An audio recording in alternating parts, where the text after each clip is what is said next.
Shalom, mes bien-aimés, mes frères et sœurs en Jésus-Christ.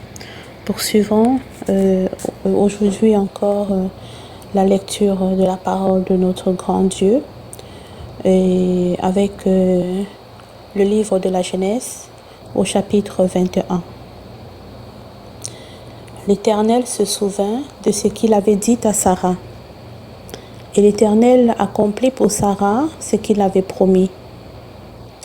Sarah devint enceinte, et elle enfanta un fils à Abraham dans sa vieillesse, au temps fixé, dont Dieu lui avait parlé.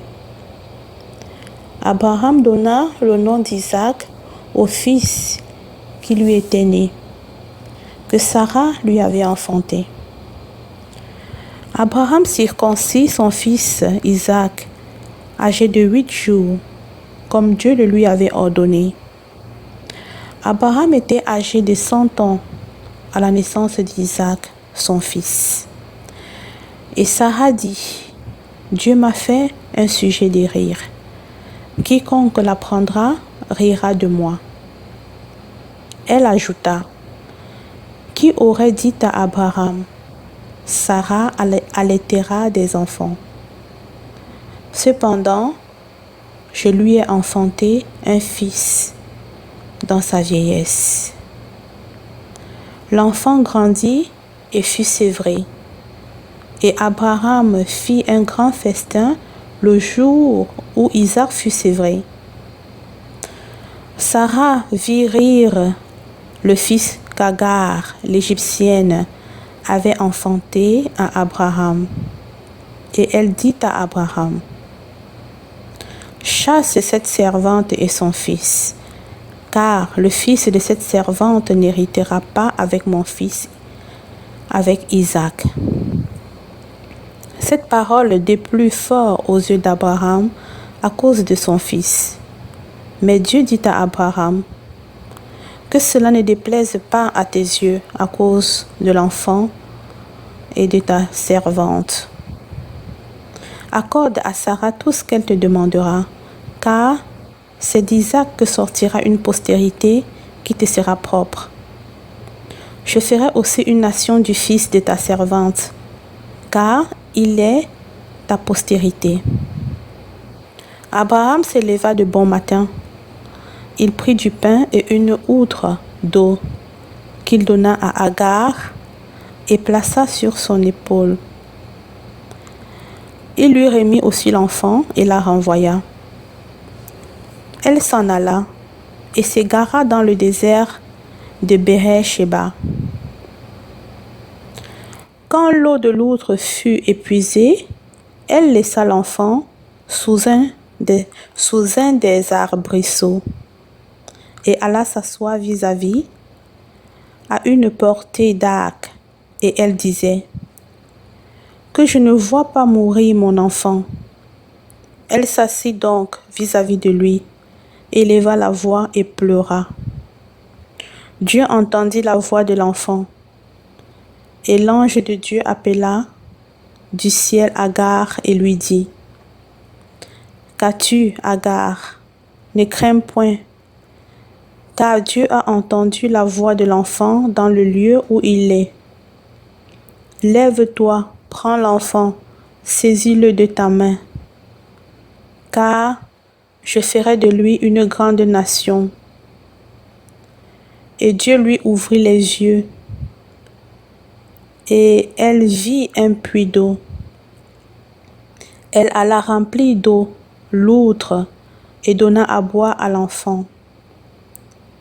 Dieu fut avec l'enfant qui grandit, habita dans le désert et devint tireur d'arc. Il habita dans le désert de Paran, et sa mère lui prit une femme du pays d'Égypte. En ce temps-là, Abimélec, accompagné de Picol, chef de son armée, parla ainsi à Abraham. « Dieu est avec toi dans tout ce que tu fais. Jure-moi maintenant ici, par le nom de Dieu, que tu ne tromperas ni moi, ni mes enfants, ni mes petits-enfants, et que tu auras pour moi et le pays où tu séjournes la même bienveillance que j'ai eue pour toi. Abraham dit, je le jurerai. Mais Abraham fit des reproches à Abimelech au sujet d'un puits d'eau dont s'étaient emparés de force les serviteurs d'Abimelech. Abimelech répondit, j'ignore qui a fait cette chose-là. Tu ne m'en as point informé, et moi, je ne l'apprends qu'aujourd'hui. Et Abraham prit des brebis et des bœufs qu'il donna à Abimelech. Et ils firent tous deux alliance.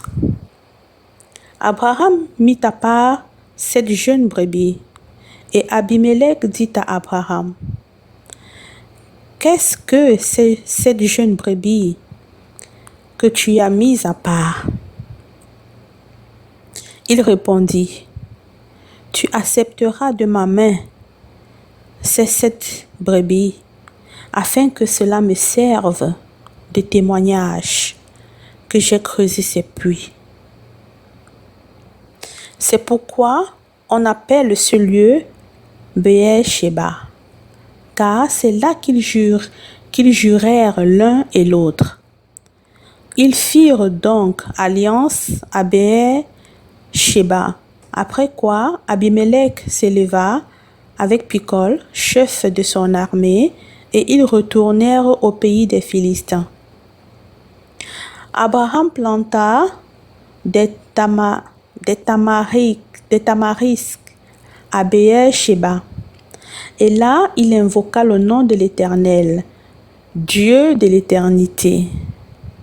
Abraham séjourna longtemps dans le pays des Philistins. Louange à toi, Seigneur éternel. Merci, Père, pour ta parole. Conduis-nous, Seigneur, dans tes sentiers. Embrase-nous, Père éternel, de ton amour. Reprends-nous, Seigneur, quand nous nous éloignons de toi. Aide-nous, Seigneur, à revenir. Aide-nous à aimer ta présence, Seigneur éternel. Augmente en nous ton amour, Seigneur éternel.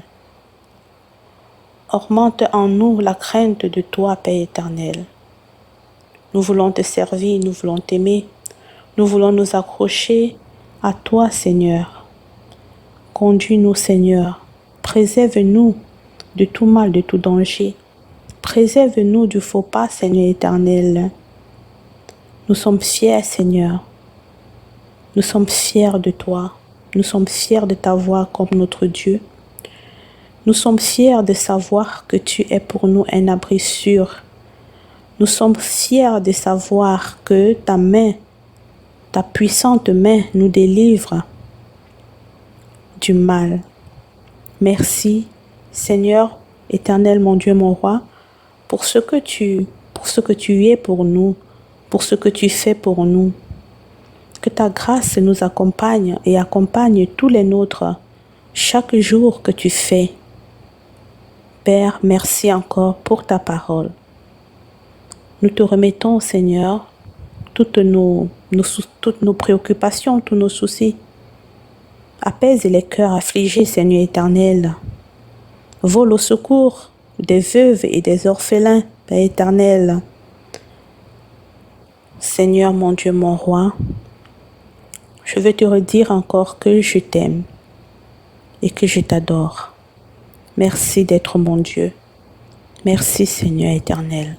Merci pour ce grand cadeau, pour ce merveilleux cadeau que tu nous accordes de te connaître au travers de ta parole, de voir de quoi, Seigneur, tu es capable. Merci, Père éternel, Dieu tout-puissant.